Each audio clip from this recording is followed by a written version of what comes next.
Hello साथीहरु, यहाँहरुलाई FTandPK च्यानलमा स्वागत गर्न चाहन्छु। म आज हजुरहरुलाई एउटा नयाँ डिजाइनको प्लाजो कसरी कटिङ गर्ने, कसरी सिलाउने भन्ने बारेमा यो भिडियो लिएर आएको छु। यो नेटवाला प्लाजो, यसको अस्तर हालिन्छ अनि यो पूरा जानकारी पाउनको लागि यो भिडियोलाई सुरुदेखि लिएर अन्तिमसम्म स्किप नगरेर हेर्नु होला। च्यानलमा पहिलोपटक हुनुहुन्छ भने सब्स्क्राइब गर्नु होला। ल त साथीहरु, अब लागौं हामी यो प्लाजो कटिङ तर्फ। अनि यसको लागि मैले 2 मिटर यसको बाहिरी कपडा लिएको छु। अनि यसमा चाहिँ मलाई आवश्यक पर्ने साइज मैले विशेष गरी लगिसकेको छु। अनि यो यहाँनिर चाहिँ हामीले विशेष गरी आफ्नो साइज हुन्छ है, त्यही अनुसार गर्नु होला। यहाँनिर चाहिँ मैले माथि चाहिँ फोल्डिङको लागि 2 इन्ची लिएको छु। यसको आसनको भाग चाहिँ मैले 12 इन्ची लिएको छु। यसको फुल लम्बाइ भनेको यो जति लम्बाइ थियो त्यति नै लिएको छु। लगभग मैले चाहिँ 37 इन्चीको लम्बाइ लिएको छु है त। अनि यसको कम्मर चाहिँ 30 इन्ची थियो। मैले कम्मरको फर्मुलाबाट कटिङ गर्छु, त्यसले गर्दा 30 इन्ची कम्मरलाई हामीले भागा 4 गर्दाखेरि 7.5 हुन्छ। त्यसमा 4 इन्ची मैले लुजिङ छोड्छु र 2 इन्ची यसको अरु साइड लुजिङ छोड्छु।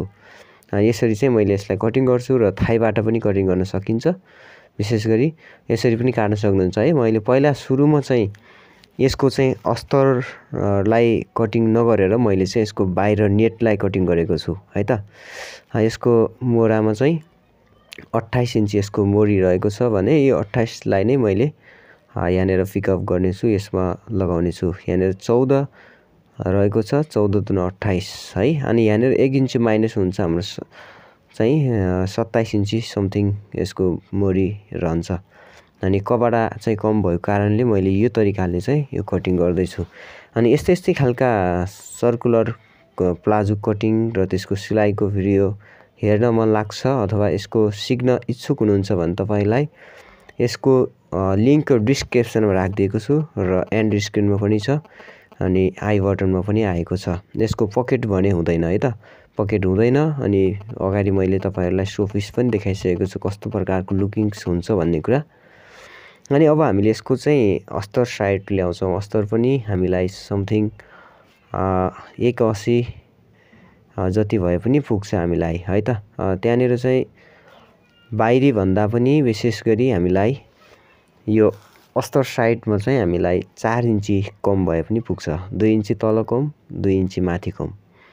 अब यसलाई म विस्तारमा कटिङ गर्ने छु।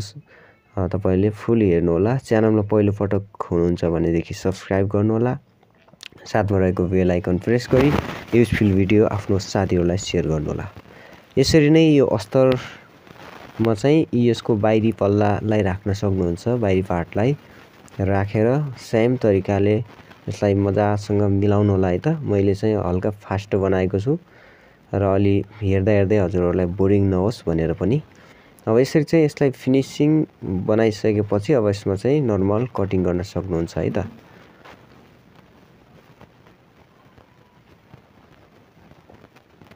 अब यसको सबै भाग मैले कटिङ गरिसके। अब यसको माथि हेरौं भने हामीले 2 इन्ची जति हामीले यसलाई कम गर्नुपर्ने हुन्छ यसरी। अनि त्यसपश्चात चाहिँ यो बाहिरलाई पनि हामीले पछि काटेर मिलाउनु पर्छ। त्यो चाहिँ म अहिले पछि यसको हाल्दाखेरि देखाउँछु। यसको तल पनि यति लगभग 1.5 इन्ची समथिङ हामीले छोटो गराउनु पर्यो। 1.5 इन्ची जस्तो छोटो हुनुपर्छ। अब यसलाई यसरी यो बनाएर अब यसको बाहिरी र भिर्तीलाई टाँसेर हामीले सिलाइ लगाउनु पर्ने हुन्छ है त। बाहिरी भिर्तीलाई म टाँसेर सिलाउँछु, त्यसपछि हजुरलाई देखाउँछु। अब यसरी मैले चाहिँ यसको बाहिरी र भिर्ती भागलाई चाहिँ एउटै बनाइसकेको छु है। मैले 4 ताल सिलाइ लगाएको छु, देख्न सक्नुहुन्छ। यहाँ तलदेखि लिएर यसको यहाँ यो तल मैले इन्टरलक गरिसकेँ, 2 इन्ची जति छोडेको छु।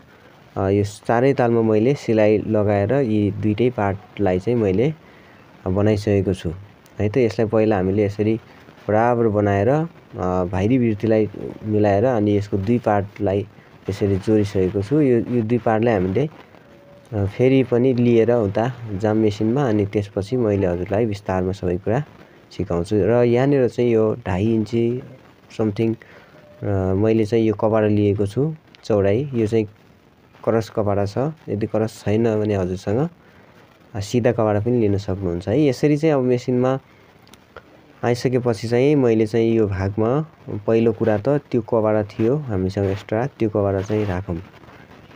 अनि मैले चाहिँ 2 इन्ची जो कटिङमा छोडेको थिएँ त्यसलाई चाहिँ मैले यसमा कटिङ गरिसकेको छु है। हामीले बराबर बनाएर सायद यसलाई जोड्ने भएको कारणले गर्दा मैले त्यसलाई चाहिँ मैले कटिङ गरेर फालिदिएँ। अब यो भागलाई कटिङ गरेर यो भागलाई चाहिँ मैले यसमा जोइन गरेको छु।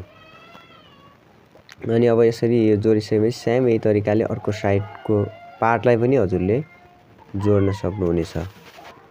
साथीहरू, हजुरहरू मेरो च्यानलमा पहिलोपटक हुनुहुन्छ भने सब्स्क्राइब गर्नुहोला। मैले अर्को साइडको पनि जोडिसकेको छु। अब यी दुईटालाई यसरी चाहिँ हामी जोडौँ। जो सिम्पल प्लाजो सिलाइन्छ त्यस्तै तरिकाले हामी चाहिँ यसलाई जोडौँ है त।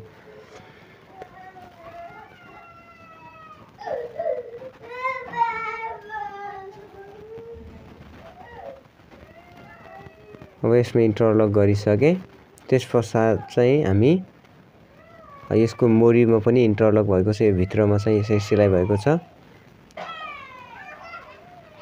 अब यहाँनिर चाहिँ विशेष गरी मैले इन्टरलक गरिसकेको छु यो भागमा र माथिको भागमा पनि। र त्यसपछि अब यहाँनिर हामीले नर्मल इलास्टिक अट्याच गर्नुपर्यो। इलास्टिक चाहिँ हामीलाई यति भए लगभग पुग्छ।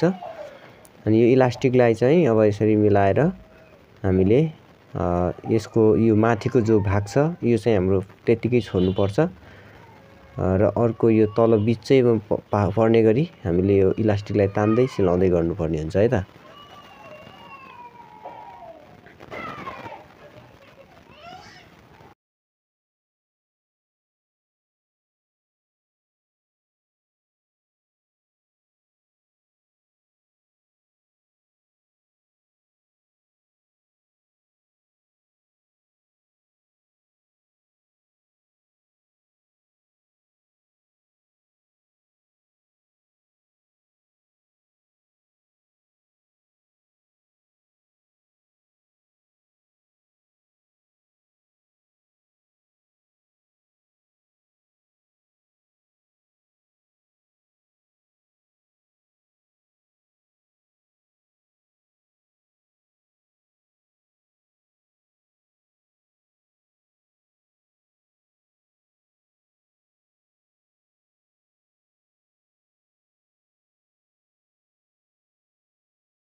अब यसरी चाहिँ हामीले यो इलास्टिकलाई चाहिँ फिनिश बनाइसकेका छौँ।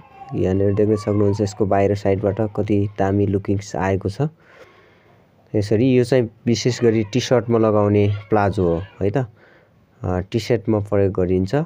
अनि यहाँनिर चाहिँ अब यसको अब साइडबाट हामीले सिलाइ लगाइदिउँ। यसमा सिलाइ गरौँ।